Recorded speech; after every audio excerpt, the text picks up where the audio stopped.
पूर्वजों का राज्य उत्तराखंड आज हिंदुस्तान का पहला राज्य बन गया है जहां रहने वाले हर एक नागरिक के लिए, चाहे वो किसी जाति का हो, किसी पंथ का हो, किसी समुदाय का हो, किसी भी धर्म का हो, अब देवभूमि उत्तराखंड में सबके लिए एक समान कानून लागू हो गया है। ये गौरव हर एक उत्तराखंड वासी को प्राप्त हो गया है। समान नागरिक संहिता का कानून लागू हो गया है। भाइयों बहनों, अब आप लोग सोच रहे होंगे कि मैं चुनाव प्रचार में आया हूं आप सबसे निवेदन करने के लिए दिल्ली की पड़पड़गंज विधानसभा का, और ये उत्तराखंड की बात क्यों बता रहा हूं? मैं इसलिए बता रहा हूं कि उत्तराखंड में हम ये सब काम करने में इसलिए सक्षम हो चुके हैं, इसलिए हम कर पा रहे हैं क्योंकि उत्तराखंड में डबल इंजन की सरकार है। डबल इंजन की सरकार है। इसी प्रकार यदि दिल्ली में भी डबल इंजन की सरकार बनेगी तो दिल्ली का संपूर्ण विकास होगा। पिछले 12 साल और कितने 15 साल 12 साल से तो आप पार्टी थी, आपका पार्टी 15 साल से कांग्रेस थी, 15 साल से कांग्रेस था, 27 साल। देखिए 27 साल से लगातार ये मौसेरे भाई दिल्ली को लगातार लूटने का काम कर रहे हैं। दोनों मौसेरे भाई हैं। भाइयों बहनों, एक और जहां आज मोदी जी के नेतृत्व में विकसित भारत की विजन वाली भाजपा है, तो वहीं दूसरी ओर तुष्टीकरण और भ्रष्टाचार को मिलाने वाली आप पार्टी और कांग्रेस पार्टी है। भ्रष्टाचार की जननी कांग्रेस के काले कारनामों के जननी आम आदमी पार्टी यानी आपदा पार्टी, उसने भ्रष्टाचार के मामले में आज कांग्रेस को भी पीछे छोड़ दिया है। भ्रष्टाचार पर झाड़ू लगाने की बात करने वाले अब एक जनता की गाड़ी कमाई पर ही इन्होंने झाड़ू लगा दी है। ये फर्जीवाल जी अनेक घोषणाएं करते हैं। इनकी जो फर्जी घोषणाएं हैं और घोटाले के अलावा इन्होंने कोई काम नहीं किया है। अभी रवि जी ने बताया बहुत विस्तार से कि किस प्रकार से इन्होंने कहा कि हम दिल्ली को साफ करेंगे, मोहल्ला क्लिनिक बनाएंगे, 500 स्कूल खोलने का दावा करा, लेकिन स्कूल तो कहीं खोले नहीं। हर चौक पर शराब की दुकानें खोल दी और एक के साथ एक फ्री की स्कीम लेकर आ गए कि एक बोतल के साथ एक बोतल फ्री में। भाइयों बहनों, पिछले साल खुद शराब घोटाले में केजरीवाल और मनीष सिसोदिया जेल काट चुके हैं। अब वो केवल और केवल बेल पर बाहर है। इन्होंने 24 घंटे पानी देने का वायदा किया था, लेकिन दिल्ली जल बोर्ड में 28,000 करोड़ का घोटाला करके 40% दिल्ली वासियों को टैंकर माफिया के हवाले कर दिया। स्वास्थ्य मॉडल का ढोंग करने वाले आम आदमी पार्टी ने 65,000 लैब टेस्टों को कराकर 300 करोड़ का खेल कर दिया। आपके पूर्व विधायक शिक्षा मंत्री मनीष सिसोदिया ने यहां क्लासरूम बनाने के नाम पर 2,000 करोड़ रुपए डकार गए। इतना ही नहीं, पैनिक बटन के नाम पर 500 करोड़ का घोटाला, राशन कार्ड में 5400 करोड़ का घोटाला, बस खरीद में 4500 करोड़ का घोटाला, सीसीटीवी लगाने में 571 करोड़ का घोटाला और वक्फ बोर्ड में 100 करोड़ के घोटाले कर दिए। भ्रष्टाचार की हद तो तब पार हो गई जब जनता के पैसों से खुद के ऐशो आराम के लिए करोड़ों रुपए का शीश महल उन्होंने तैयार करवा दिया। भाइयों बहनों, आज अपने घोषणा पत्र में ये फिर से वही बातें दोहरा रहे हैं। मैं कल दिल्ली में दोबारा से आया तो मैंने इनका घोषणा पत्र पढ़ा। इसका मैंने कहा देखता हूं कुछ नई चीज लाए हैं क्या। अब वो ये कह रहे हैं कि मैंने 2020 में जो घोषणाएं करी थी वो इस बार सरकार बनाने के बाद मैं पूरी करूंगा। अरे भाई, आपको 5 साल जनता ने दिए, आपने 5 साल में क्यों नहीं किया? आपने कहा कि मैं यमुना की सफाई करूंगा। अब यमुना की सफाई आप कर नहीं पाए, इसका ठीकरा भी हरियाणा पर फोड़ रहे, हरियाणा पर। लेकिन दिल्ली की जनता को पूछना चाहिए कि 12 साल आप सरकार में रहे, आपने यमुना जी की सफाई क्यों नहीं की? यमुना जी की सफाई के नाम पर आपने 85,000 करोड़ रुपए का 8,500 करोड़ रुपए आप डकार गए। आखिर वो पैसा कहां चला गया? भाइयों बहनों, आज आम आदमी पार्टी वाले दिल्ली में ये कांग्रेस से अलग होने का ढोंग भी कर रहे हैं।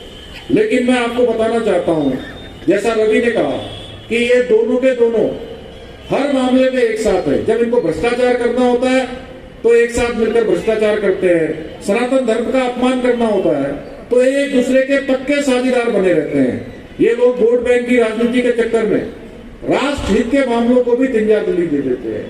ये सेना से सर्जिकल स्ट्राइक का हिसाब मांगते हैं। हम लोग सैनिक बाहुल्य प्रदेश के लोग हैं, ये अपने बैंक वोट बैंक को खुश करने के लिए राम मंदिर का विरोध करते हैं।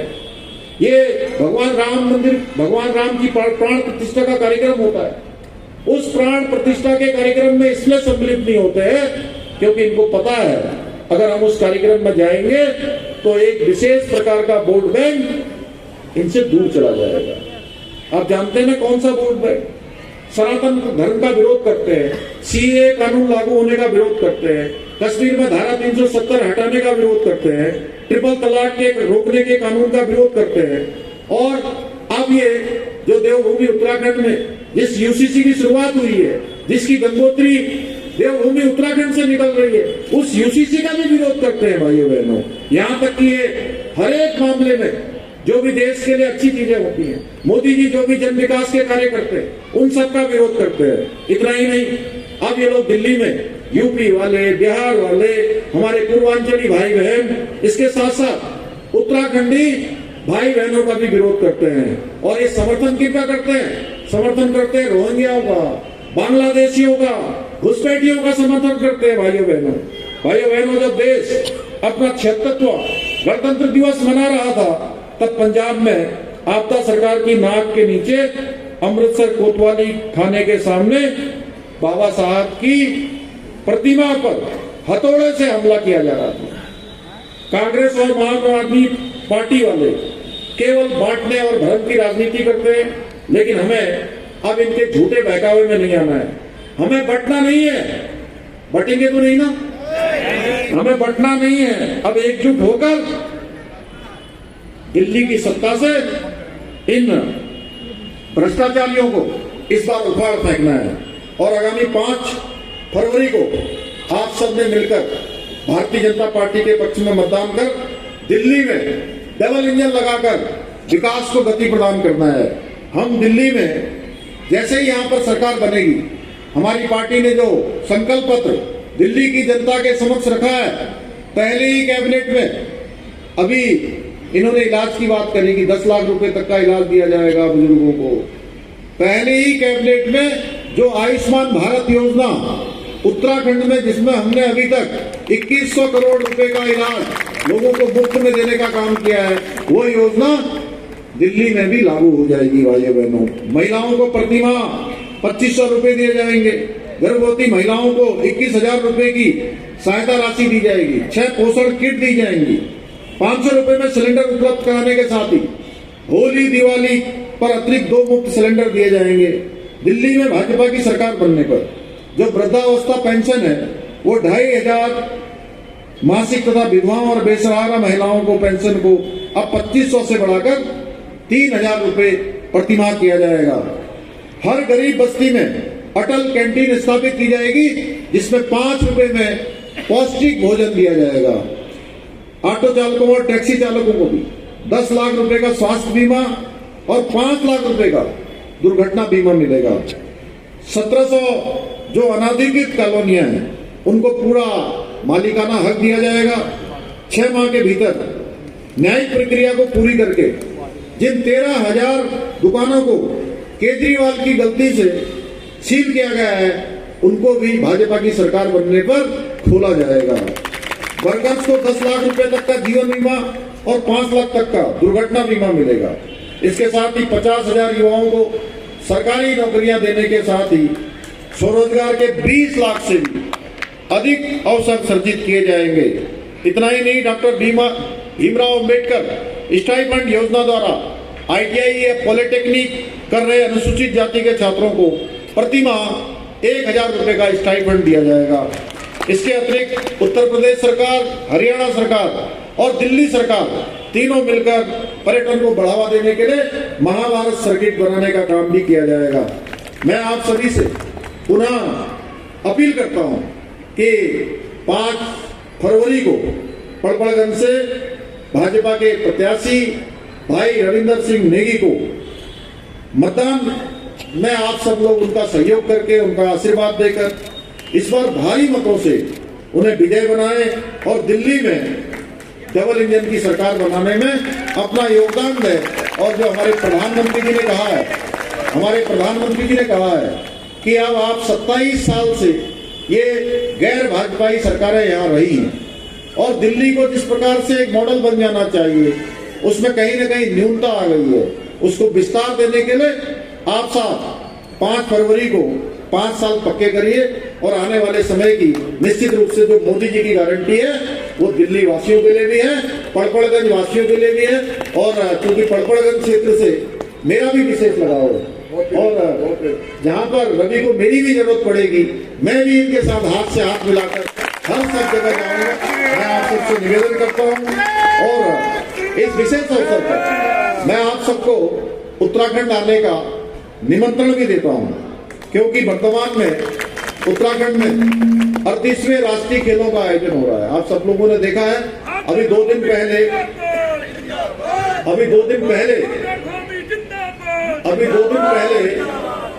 माननीय प्रधानमंत्री जी ने हमारे राष्ट्रीय खेलों का शुभारंभ किया है और ये एक बड़ी उपलब्धि देवभूमि उत्तराखंड के लिए है।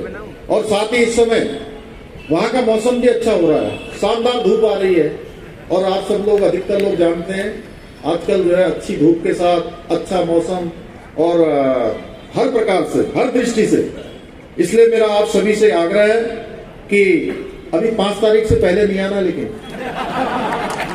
ठीक है ना, 5 से पहले नहीं आना है, अपना पहले वोट डालना है। पहले ये जो दिल्ली चुनाव में जो मतदान का जो एक बड़ा दान होता है, बड़ा कर्तव्य होता है, उसको निभाना है। फिर पहली गाड़ी से आप उत्तराखंड आइए, यहाँ न सिर्फ राष्ट्रीय खेलों का रोमांचकारी अनुभव आपको मिलेगा, बल्कि हमारे द्वारा शुरू की गई इस बार हमने शीतकालीन यात्रा वहां प्रारंभ की है। उसके अंतर्गत विभिन्न तीर्थ स्थलों की यात्रा करके आध्यात्मिक शांति और प्रकृति का अनुपम सुंदरता का आनंद भी आप सब वहां आकर उठाएंगे। एक अच्छा अनुभव लेकर आप वापस आएंगे। इन्हीं शब्दों के साथ एक बार फिर से आप सबसे निवेदन करता हुआ, आप सबका बहुत धन्यवाद करता हुआ, भाई रवि को मैं अपनी तरफ से यहीं पर, मैं मुझे इस बार माला पहना दूं क्या मैं इनको यहीं पर? बताइए, मुझे लग रहा है कि इस बार आप लोग जिता देंगे। अगर आप लोग दोनों हाथ उठा देंगे, नहीं दोनों आप माला पहना दें क्या? नहीं, जोर से बोलिए, आवाज नहीं आई।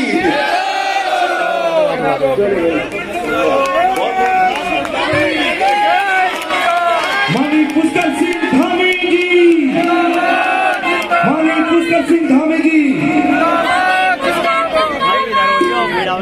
अरे कमल फूल फिर जय जयकारी हो। जी राधे नेगी जी, ध्रुव शर्मा जी, जगत रावत जी एवं सभी मंच पर आसीन हमारे सभी नेतागण और लोक गायिका श्रीमती कल्पना चौहान जी, लोक गायक प्रकाश काला जी, लोक कलाकार श्री राजेंद्र चौहान जी एवं सभा में उपस्थित मेरे सभी बड़े बुजुर्ग, सभी उपस्थित माताएं बहनें, सभी मेरे नौजवान साथियों, आप सब इतनी बड़ी संख्या में भाई रवि जी को अपना आशीर्वाद देने के लिए, अपना समर्थन देने के लिए यहाँ इतनी विशाल संख्या में, इतनी ठंड में यहाँ पर काफी देर से यहाँ आए, जैसा मुझे बताया गया है। आप सब ने मेरा स्वागत किया, अभिनंदन किया और सच में एक जोश भरने का काम आप सब लोगों ने किया है। मैं भी आप सबका अपनी ओर से देवभूमि उत्तराखंड के मुख्य सेवक के रूप में आप सभी का हृदय से स्वागत करता हूं, आप सबका अभिनंदन करता हूं। आप सभी लोगों ने जिस प्रकार देश की राजधानी में रहकर देवभूमि उत्तराखंड की संस्कृति और विरासत को सजोने का काम किया है, ये देखकर मुझे सच में बहुत खुशी होती है। मैं अपनी माताओं बहनों को देखता हूं, अपने नौजवान बड़े बुजुर्गों को देखता हूं और उनके सर पर जब मैं इस प्रकार की टोपी देखता हूं और उनका परिधान देखता हूं अपनी माताओं बहनों का, तो सच में मुझे ऐसा लग रहा है कि मैं पड़पड़गंज की रवि की सभा के लिए नहीं आया हूँ। थोड़ी देर के लिए मैं तो जब अंदर घुस रहा था, हमारी माताएं बहनें हमारी जिस प्रकार से आशीर्वाद दे रही थी, ऐसा लग रहा था कि मैं उत्तराखंड में ही कहीं घूम रहा हूँ, अपने परिवार के बीच में हूँ। भाइयों बहनों, आज मैं आप सभी के बीच में हमारे जिनके पूर्वजों का देवभूमि उत्तराखंड से गहरा नाता है और हर चुनाव में रवि का बहुत बड़ा योगदान उत्तराखंड के हर चुनाव में होता है। यहाँ पर मंच पर हमारे जागेश्वर के विधायक श्री मोहन सिंह महाराज जी बैठे हैं। वो कह रहे थे लगातार 18 दिनों तक रवि ने वहां चुनाव प्रचार में काम किया। इनके चुनाव में कहाँ है महाराज जी, खड़े हो जाइए। ये ऐसी पवित्र भूमि के विधायक हैं जहां बाबा जागेश्वर विराजते हैं। आपको पता है जागेश्वर धाम कितने लोगों को पता है? सबको पता है। आपको पता है पिछले से पिछले साल वहां प्रधानमंत्री मोदी जी गए थे। ये बात कितने लोगों को पता है? सबको पता है। तो ये वहां के विधायक हैं और वहां के चुनाव में इनको जिताने के लिए महाराज जी को रवि ने बहुत बड़ा योगदान दिया। और मेरे चुनाव में भी, मेरा उपचुनाव था चंपावत का, उस चुनाव में भी रात दिन वहां रहकर काम किया। तो मैं इनके लिए सभासद के चुनाव में, पार्षद के चुनाव में भी दो बार आपके बीच में आया और आप सब लोगों ने इनको बहुत अच्छे वोटों से यहां से जिताया। और सच में रवि, आज मैं फिर कह रहा हूं कि इतनी बड़ी सभा और इतना बड़ा जोश देखकर अब मेरे मन में कोई संशय नहीं है कि इस बार यहाँ की देवतुल्य जनता, हमारी माताएं बहनें बड़े बुजुर्ग इस बार रवि को भारी बहुमत से जिताकर जनता की आवाज दिल्ली की विधानसभा में पहुंचाने वाले हैं।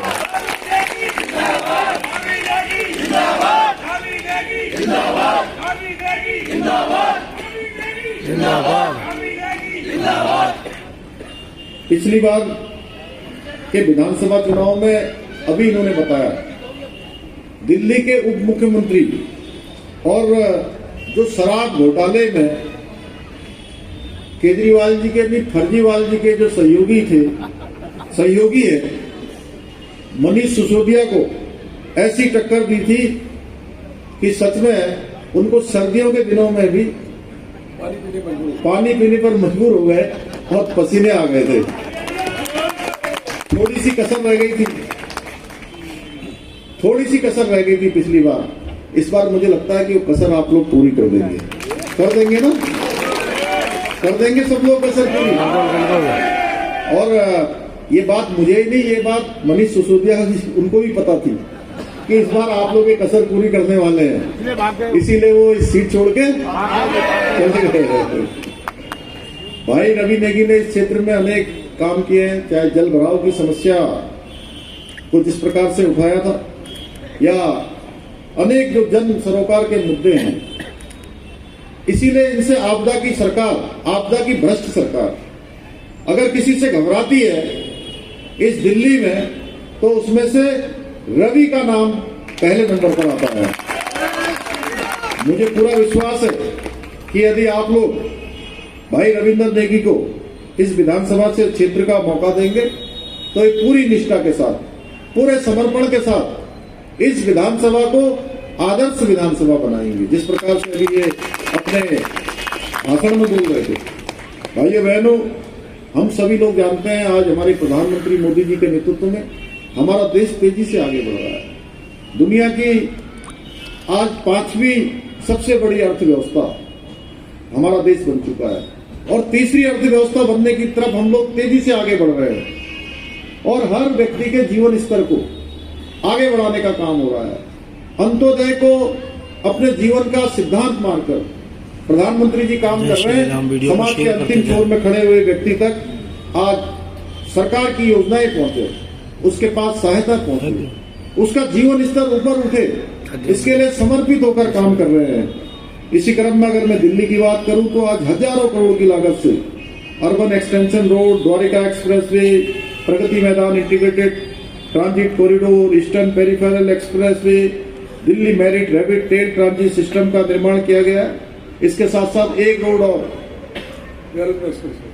देहरादून एक्सप्रेस वे, इसका काम मेरठ तक पूरा हो गया। अभी मेरठ तक मैं खुद मेरठ तक उस रोड से आया और जानते हैं कितना टाइम लगा? अभी तो रोड पूरी बनी भी नहीं है, चालू भी नहीं हुई है। मैं 1.5 घंटे से भी कम समय में देहरादून से मेरठ पहुंच गया। और अब दिल्ली में जो है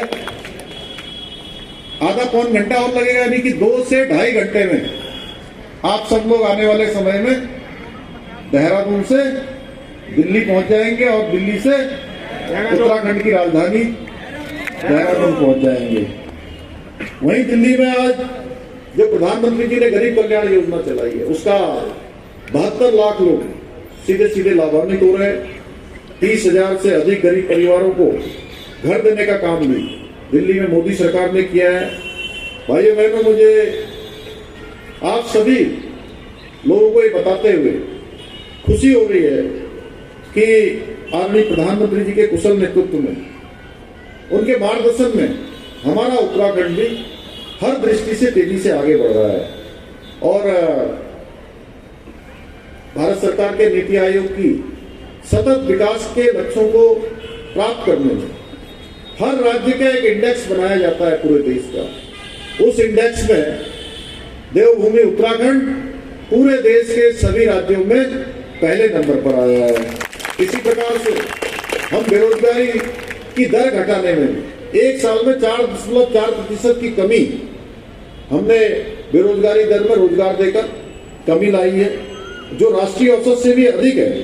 इसके साथ ही हमारी सरकार ने राज्य के जो सांस्कृतिक मूल्य हैं, जो डेमोग्राफी बढ़ रही थी वहां पर, चाहे उसको संरक्षित करने के लिए लव जिहाद हो, लैंड जिहाद हो या थूक जिहाद जैसी जो घृणित मानसिकताओं के खिलाफ भी कड़ी कार्रवाई की है। हमने धर्मांतरण का सख्त कानून बनाया है। उत्तराखंड में दंगा रोकने के लिए सख्त दंगा रोधी कानून बनाया है। अब कोई उत्तराखंड में दंगा नहीं कर पाएगा।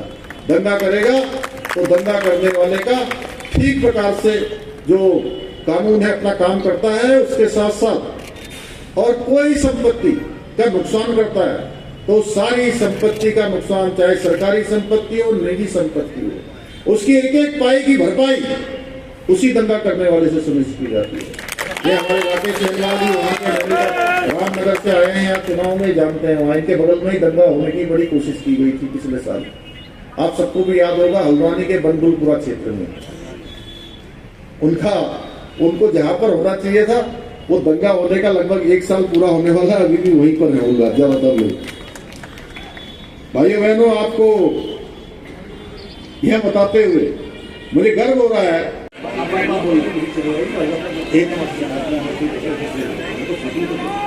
भाई साहब 5 महीने से हमारे बीच में काम कर रहे, रुड़की से रहने वाले हैं हम लोग। अब आपके बीच में श्री रवि सिंह नविंदर सिंह नेगी जो हमारे बीच में प्रत्याशी हैं, उनको सीधा सीधा आमंत्रित कर रहा हूं।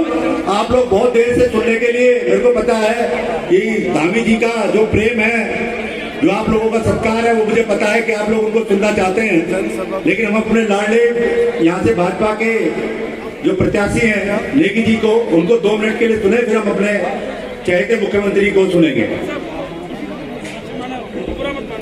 जय श्री राम, जय श्री राम, जय श्री राम। बोलो सनातन धर्म की जय, बोलो सनातन हिंदू धर्म की जय, भारत माता की जय। आज मंच में उपस्थित करोड़ों युवाओं की धड़कन, हिंदू हृदय सम्राट, जिन्होंने पूरे देश में एक लौटा ऐसा राज्य जिन्होंने करके दिखाया और यूसीसी लागू करा, ऐसे हिंदू हृदय सम्राट के लिए एक बार जोरदार तालियां। आज पिथौरागढ़ की पावन धरा में, पावन धरती में इनके कदम पड़े और जब इनके कदम पड़े, जब इस क्षेत्र में हम जैसे युवाओं को चुनाव जीतने में मदद मिली, मैं बहुत करता हूँ, हृदय से आभार प्रकट करता हूँ सीएम साहब का, हृदय से आभार। मुझे आज भी याद है, मैं जब निगम का चुनाव लड़ रहा था, मैं 2020 में विधानसभा का चुनाव लड़ा, उस टाइम भी सीएम साहब ने मुझे आशीर्वाद दिया। मैं 2022 में जो निगम का चुनाव लड़ा, सीएम साहब के मन में एक पीड़ा थी कि 2020 में बहुत कम अंतर से मैं हारा था, पीड़ा थी। तो 22 में इन्होंने कहा कि अभी तो ये निगम छोटा चुनाव जब जीत जाएगा, पर आगे विधानसभा जीतनी है। और वो मौका आया और आपके बीच में भारतीय जनता पार्टी ने मुझे दोबारा उम्मीदवार बनाया। मैं मंच में उपस्थित सभी सम्मानित नेताओं का, कार्यकर्ताओं का अभिनंदन करता हूं, हमारे मंडल के, जिले के सभी वरिष्ठ कार्यकर्ताओं का, और सामने अपार संख्या में बैठी मेरी मातृशक्ति, मेरे युवा साथियों, मेरे पिताओं के बुजुर्गगण, आपकी सबकी उपस्थिति को वंदन करता हूं। तो हाथ जोड़कर आपको शीश झुकाता हूं, आपको नमन करता हूं। आपका बेटा, आपका भाई रवि रेगी, कई वर्षों से आपके बीच में संघर्ष कर रहा हूं। 2020 में आपने मुझे चुनाव लड़ाया विधायक का, और मैं उस व्यक्ति के आगे लड़ रहा था जो कहते थे हम दिल्ली के मालिक हैं, जो कहते थे हम शिक्षा में क्रांति लाए, जो कहते थे कि हम लोग दिल्ली के मालिक हैं। पर दिल्ली के मालिक को अगर किसी ने अगर याद दिला दिया कि कैसे चुनाव लड़ा जाता है, तो इस क्षेत्र की जनता ने 12 राउंड तक वो व्यक्ति सर्दी के महीने में पानी पीने को मजबूर हो गया, और 4 बजे तक केजरीवाल अपना जश्न नहीं बना पाया। ये ताकत कहां से आई? ये ताकत मुझे आपने दी, और मैं हमेशा आपके बीच में संघर्ष कर रहा हूँ। मैं आपसे उम्मीद करता हूँ इस बार अपने बेटे को आशीर्वाद दे। बिलोन नगर की गलियों में, पटपड़गंज की गलियों में मैं पैदा हुआ, यहीं से मैंने सरकारी स्कूल पढ़ा और यहीं से निकल के राजनीति का जीवन शुरू करा। मैं बड़ा उम्मीद है कि इस बार आप सब मुझे आशीर्वाद देंगे। 2022 में निगम पार्षद बनने के बाद जो मैंने आपसे वादे किए, मैंने कहा पार्कों में एक अच्छा माहौल देंगे, तो मैंने पार्कों में अच्छा माहौल दिया। मैंने आपको कहा था कि सारी गुंडागर्दी बिलोन नगर में खत्म करूंगा, तो मैंने गुंडागर्दी खत्म करी। पार्कों में अच्छा माहौल दिया, बहन बेटियों के लिए सुरक्षा के लिए रात दिन 11 बजे तक मैं रात को घूमता हूँ कि मेरी बहनें सुरक्षित रहे, मेरी माताएं सुरक्षित रहे। मैं आपसे उम्मीद करता हूँ इस बार मुझे अपना आशीर्वाद दें। कई वर्षों का संघर्ष है, बार बार पार्टी मेरे पर विश्वास जता रही है। 20 में विश्वास जताया, 22 में विश्वास जताया, और 25 में फिर मेरे पर विश्वास जताया। मैं उम्मीद करता हूँ इस विश्वास को आप लोग कायम करेंगे और यहाँ कमल का फूल खिलाएंगे, और हम सब मिलकर इसे पटपड़गंज के सुंदर बनाएंगे। जो 12 साल में पटपड़गंज जो गंदे पानी और सीवर की जो मार झेल रहा है, जो बदहाली की मार झेल रहा है, चारों तरफ शराब की दुकान की मार झेल रहा है, उसे तो पटपड़गंज में बदलाव आएगा और भाजपा का विधायक बनेगा, पटपड़गंज सुंदर बनेगा। मैं 12 साल पहले जिनको सत्ता में बिठाया, जो दिल्ली के डिप्टी सीएम थे, जिन्होंने दिल्ली के लोगों को कहा था वो दिल्ली के लोगों के हाथ में किताब पकड़ाऊंगा, पर एक हाथ में किताबें पकड़ाई, दूसरे हाथ में शराब की बोतलें पकड़ा दी। आप बताओ, दिल्ली देश का कोई शिक्षा मंत्री देखा आपने जिसने किताब देने की बात करी थी पर शराब की बोतलें पकड़ा दी? आज दिल्ली बदहाल है, चारों तरफ कूड़े का ढेर है, कूड़े का पहाड़ खत्म नहीं किया, और बदहाली में है। जिनका मुख्यमंत्री जेल में रहा हो शराब की दलाली में, जिनका डिप्टी सीएम शराब की दलाली में जेल में रहा हो, जिनका स्वास्थ्य मंत्री जेल में रहा हो, क्या ऐसे लोगों को सत्ता में लाना चाहिए क्या? लाना चाहिए क्या? आप ये बताओ, पिछले 12 सालों में कोई नया स्कूल बनाया क्या? कोई समुदाय भवन बनाया क्या? कोई कॉलेज बनाया क्या? कोई मल्टी पार्किंग बनाई क्या? क्या खोले? क्या मिला शराब में? एक के साथ एक होकर फिरी। आप मुझे इतने बता दें, सारी माताएं यहाँ बैठी है, मैं माताओं से एक सवाल पूछ रहा हूँ कि ये केजरीवाल बार बार बोलता है मैं दिल्ली का बेटा हूँ, भाई हो तो केजरीवाल जैसा। आप बताओ, आपके घर में कोई रिश्तेदार आपके बेटे को शराब पिलाए तो वो आपका सगा है या दुश्मन है या दोस्त है? बताइए, दुश्मन है या दोस्त है? जिसने पूरी दिल्ली को शराब पिला दी, जिसने पूरी दिल्ली में शराब उजाड़ दी है, वो दिल्ली का दुश्मन है या दिल्ली का बेटा है? दुश्मन को क्या करना चाहिए? भगाना चाहिए। आज मोदी जी ने कह दिया है, माताएं सारी बैठी है, मोदी जी ने कहा जिस दिन दिल्ली में भाजपा की सरकार आएगी उस दिन मोदी की गारंटी के तहत हर बहनों को 2500 रुपए देने का काम भाजपा की सरकार करेगी। और उन्होंने कहा 21,000 रुपए हर गर्भवती महिलाओं को दिया जाएगा और 6 पोषक किट दी जाएगी। होली दीपावली 2 सिलेंडर मुफ्त मिलेंगे और दिल्ली में एलपीजी का सिलेंडर सिर्फ 500 रुपए कम मिलेगा। ये मोदी जी ने कहा, मोदी जी ने कहा ये मोदी की गारंटी है, जो गारंटी की गारंटी होती है। दिल्ली में जो फ्री बिजली मिल रही है, जो दिल्ली में तीर्थ यात्रा मिल रही है, दिल्ली में डीटीसी बस में जो फ्री मिल रही है, वो सारी स्कीम ऐसी की ऐसी रहेगी। फ्री बिजली 200 यूनिट की जगह 300 यूनिट मिलेगी, 20,000 की जगह 40,000 लीटर मुफ्त पानी मिलेगा और सारी स्कीम मिलेगी। 60 साल वालों की पेंशन, जो 60 साल वालों की पेंशन पिछले कई वर्षों से इन्होंने बंद कर रखी है। जिस दिन दिल्ली में भाजपा सरकार आएगी 60 साल की पेंशन 2 की जगह 2,500 होगी और 70 साल वालों की पेंशन 2,500 से 3,000 होगी और प्रति व्यक्ति का इलाज 10 लाख रुपए का इलाज मिलेगा प्रति व्यक्ति को, हर व्यक्ति का, परिवार के हर व्यक्ति को। आप ये बताइए, मोदी जी जब इतनी गारंटी दे रहे हैं तो क्या फिर भी हमें शराब के दलालों को दिल्ली में लाना चाहिए क्या? जो हमारे दिल्ली में दंगे कराए उनको लाना चाहिए क्या? जो सर्जिकल स्ट्राइक का सबूत मांगे, जो हमारे सेना का अपमान करे, सेना का मनोबल कम करे, क्या ऐसे लोगों को लाना चाहिए क्या? जो एयर स्ट्राइक का सबूत मांगे, ऐसे लोगों को लाना चाहिए क्या? जिनका पार्षद ताहिर हुसैन दिल्ली में दंगे कराए उनको लाना चाहिए क्या? जो हमारी यमुना माँ के लिए बोले कि यमुना को साफ करके वोट नहीं मिलते, जो यमुना का अपमान करे, क्या उसको लाना चाहिए क्या? तो मित्रों, समय आ चुका है, अपने बेटे को आशीर्वाद दे। आप जिनको सुनने आए मैं उन्हीं को आप सीधा मंच में लाऊंगा, क्योंकि मैं आपके आगे रोज बोल रहा हूं और मुझे पूरा उम्मीद है इस बार पटपड़गंज में हवा बदलने वाली है और कमल का फूल करने वाला है और आपका दिल्ली से जाने वाली है। 12 साल जो आपका हम झेल रहे हैं, गंदे पानी हम झेल रहे, सीवर झेल रहे, आपका खत्म होगी, दिल्ली में भाजपा सरकार आएगी। 12 साल आम आदमी पार्टी की सरकार, 15 साल कांग्रेस, 27 साल इन्होंने राज किया। क्या 5 साल भाजपा को आप राज करने के लिए नहीं दे सकते क्या? नहीं दे सकते क्या? मोदी जी ने खुद कहा कल, मोदी जी ने कहा 5 साल दिल्ली की जनता मुझे सेवा के लिए दे नहीं सकती क्या? दे सकती नहीं दे सकती? तो इस बार बदलाव लाए। मैं आपका सब जनता का, देवतुल्य जनता का आभार प्रकट करता हूं और आपका विश्वास दिलाता हूं, जिस दिन जीत के लाऊंगा सबसे पहले आपके घरों में साफ पानी आएगा, आपके सीवर साफ होंगे और आपके आसपास एक अच्छा माहौल होगा, आपके आसपास मल्टी पार्किंग बनेगी, सामुदायिक भवन बनेगा और सीनियर सिटीजन के लिए कमरे बनेंगे। आप सभी का बहुत बहुत आभार। एक बार दोनों हाथ खड़े करके मुझे आशीर्वाद दे रहे, आशीर्वाद पक्का दे रहे, कमल खिलेगा। जय जय श्री राम। बहुत बहुत धन्यवाद, बहुत बहुत धन्यवाद। अब मैं सीधे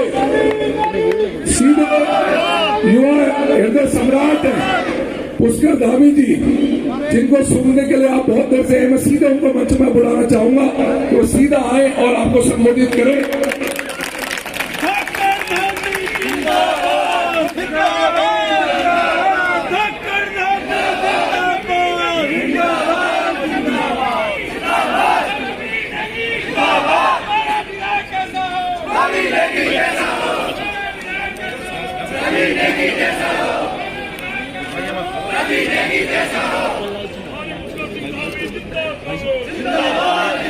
भारत माता की, भारत माता की, गंगा मैया की, यमुना मैया की जय। बाबा केदार, भगवान बद्री विशाल की, पूर्णागिरी मैया की, गोलजू महाराज की, जागेश्वर धाम की जय जय श्री राम, जय जय श्री राम।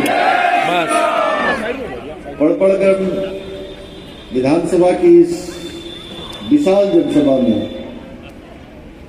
अभी आप सब लोग जिनको सुन रहे थे, आप सबके बीच में लगातार संघर्ष करने वाले एक सहज और सामान्य कार्य करता है। आपका नेतृत्व आपके बीच से